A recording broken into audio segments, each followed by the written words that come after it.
کہ دنیا میں اچھے اچھے کام کرنے، نیک اعمال اختیار کرنے، نیکی کو اپنانے کا فائدہ یہ ہے کہ ایک تو اللہ تعالیٰ خوب بارشیں برسائیں گے، اور ظاہر ہے کہ بارشوں کا کثرت سے ہونا پیداوار کے لیے بہت ہی نافع اور مفید ہے۔ اس سے کھیتیاں لہلہاتی ہیں، فصل بہت اعلیٰ اور عمدہ ہوتی ہے، غلہ خوب پیدا ہوتا ہے۔ دوسری طرف باغات میں پھل بہت لگتے ہیں، اعلیٰ اور عمدہ پھل درختوں کے اوپر آتے ہیں۔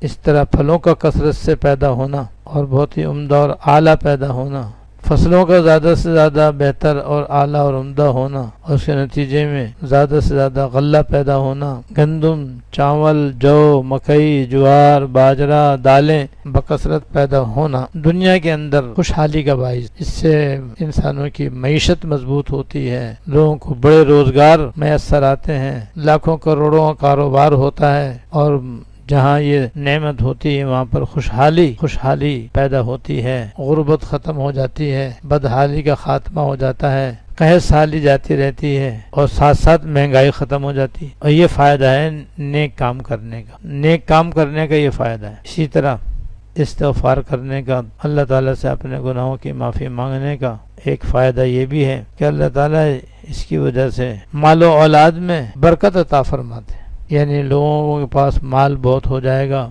جائیدادیں بہت ہو جائیں گی، اولاد میں فراوانی نصیب ہوگی، اور یہ بھی دنیا کے بڑے بڑے فوائد میں سے ہے۔ جس قدر آدمی کے پاس حلال مال ہوتا ہے، نیک اولاد ہوتی ہے، وہ اس کی دنیاوی زندگی کے اندر سہارا بھی ہوتی ہے، راحت کا سبب بھی ہوتی ہے، خوشحالی کا ذریعہ بھی ہوتی ہے، آرام و راحت کا ذریعہ بھی بنتی ہے۔ تو یہ دنیا کا بہت بڑا فائدہ ہے جس کے لیے لوگ کوششیں کرتے ہیں، لیکن بعض لوگ اس سے محروم رہتے ہیں۔ لیکن استغفار کی کثرت کرنے سے، نیک کاموں کے اختیار کرنے سے اللہ تعالیٰ یہ نعمتیں عطا فرماتے ہیں۔ ایسے ہی اللہ تعالیٰ باغات اگا دیں گے اور نہریں بہا دیں گے۔ دیکھو دنیا میں کتنے بڑے بڑے دریا ہیں، ان دریاؤں کے ذریعے نہریں نکالی جاتی ہیں جو سینکڑوں میل تک زمینوں کو سیراب کرتی ہیں۔ ان نہروں سے چھوٹی چھوٹی نہریں نکالی جاتی ہیں جس سے زمینوں کو سیراب کیا جاتا ہے۔ تو یہ دنیا میں خوشحالی کا بہت بڑا ذریعہ ہے۔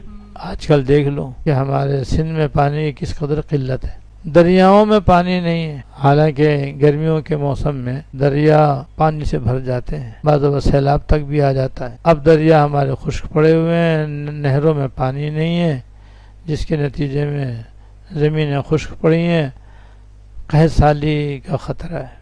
یہ تکلیف گناہوں کی وجہ سے ہو رہی ہے۔ اگر گناہ چھوڑ دیں اور نیک اعمال اختیار کریں اور اللہ تعالیٰ کی بارگاہ میں اپنے گناہوں سے معافی مانگیں اور آئندہ ان سے بچنے کا اہتمام شروع کر دیں، تو استغفار کی برکت سے اللہ تعالیٰ یہ بڑے بڑے فوائد عطا فرمائیں گے۔ چنانچہ اس آیت میں اللہ پاک نے فرمایا ہے، استغفروا ربکم انہ کان غفارا، تم اپنے پروردگار سے گناہ معاف کروا لو، تم اپنے پروردگار سے گناہوں کی بخشش کروا لو، کیونکہ وہ بہت بخشنے والے ہیں۔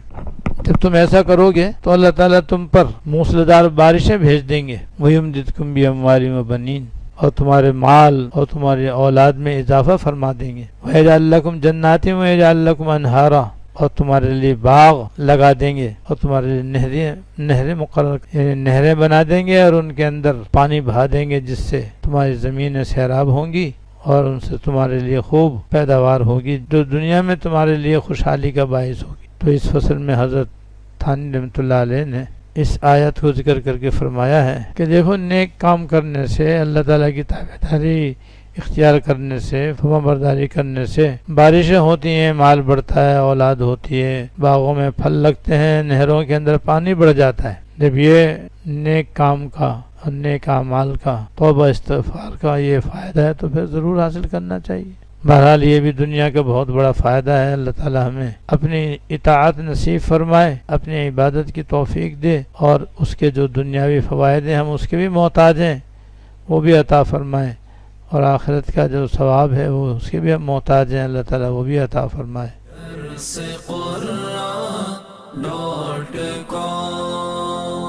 www.darsequran.com